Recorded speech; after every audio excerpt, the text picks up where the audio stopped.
ఈ అగ్రి ఎక్స్పోలో మీకు ఒక ప్రత్యేకమైన స్టాల్ ని చూపిస్తాను. స్టాల్ నెంబర్ వచ్చేసి A48. ఇక్కడ ఉన్నది అంతా కూడా దేశ సేవలో నిమగ్నమయ్యి కొన్నేళ్ల పాటు దేశానికి సేవ చేసిన ఆర్మీ జవాన్లు, ఆర్మీ ఆఫీసర్లు, రిటైర్డ్ అయ్యి ఉన్న వాళ్ళు ప్రత్యేకించి ఒక స్టాల్ పెట్టారు. అయితే వారిని అడిగి తెలుసుకుందాం ఈ స్టాల్ ప్రత్యేకత ఏంది, వాళ్ళకి ఈ ఆలోచన ఎందుకు వచ్చింది, ఏ విధంగా వీళ్ళు ఈ స్టాల్ ని నిర్వహిస్తున్నారు, ఎప్పటి నుంచి నిర్వహిస్తున్నారు. ఎందుకంటే ఇన్నాళ్ళు దేశ రక్షణలో భాగంలో ఉండి ఇప్పుడు వ్యవసాయ ఆధారిత ఇక్కడ మనం చూసుకుంటే కూడా అర్థమవుతుంది జై జవాన్ జై కిసాన్ అనే ఒక బ్యానర్ కూడా పెట్టడం జరిగింది. మనం తరచూ పలికే మాట జై జవాన్ జై కిసాన్. ఇప్పుడు ఆ జవాన్లే కిసాన్ లాగా మారారా, మరి ఆ కిసాన్ ఉత్పత్తులు ప్రదర్శిస్తున్నారా అనేది కూడా తెలుసుకుందాం. సార్ నమస్తే సార్ అందరికి. ఒక్కసారి మీ స్టాల్ గురించి మా ప్రేక్షకులకు చెప్పండి. ఓకే సార్, నా పేరు honorary lieutenant subedar major retired Naveen Kumar అండి, మాది నిజామాబాద్. సో ఇక్కడ ఏదైతే మీకు స్టాల్ కనిపిస్తుందో ఇది టోటల్ ఓవరాల్ గా రిటైర్డ్ ఆర్మీ పర్సన్స్ నుంచి వెళ్ళి పెట్టిందే ఇది.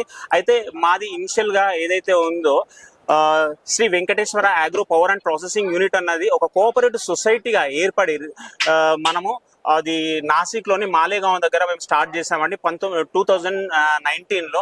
అయితే దాదాపు 6 సంవత్సరాల లోపలే మేము దాన్ని ఇప్పుడు చాలా చాలా అంచెలంచెలుగా పెరిగిపోయింది.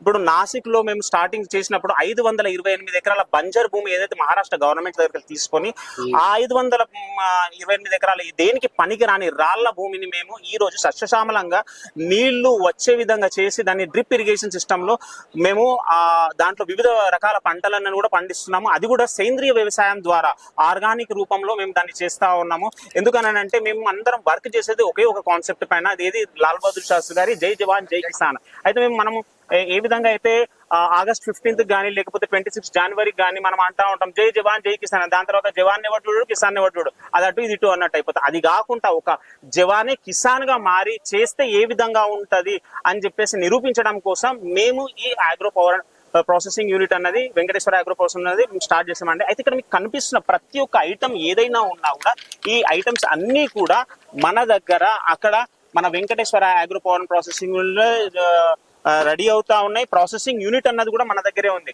అయితే దీంట్లో మనం ఏంటంటే ప్రతి ఒక్క రైతుకి అంటే మేము సర్వీస్ లో ఉన్నప్పుడు కూడా ఏ విధంగా దేశ సేవ చేసినామో అదే విధంగా రిటైర్ అయిన తర్వాత కూడా మనము ఇంకా దేశం గురించి ఏం చేయగలుగుతాము, మనకు ఇంకా ఏం సేవ చేయగలుగుతాం దేశానికి అని చెప్పేసి ఒకటి దృష్టిలో పెట్టుకొని ఈవెన్ ఆఫ్టర్ రిటైర్మెంట్ తర్వాత కూడా మేము ఒక కిసాన్ గా మారి రైతుకి ఏ విధంగా హెల్ప్ చేయాలని చెప్పేసి మేము ఈ దీంట్లో దిగడం జరిగింది.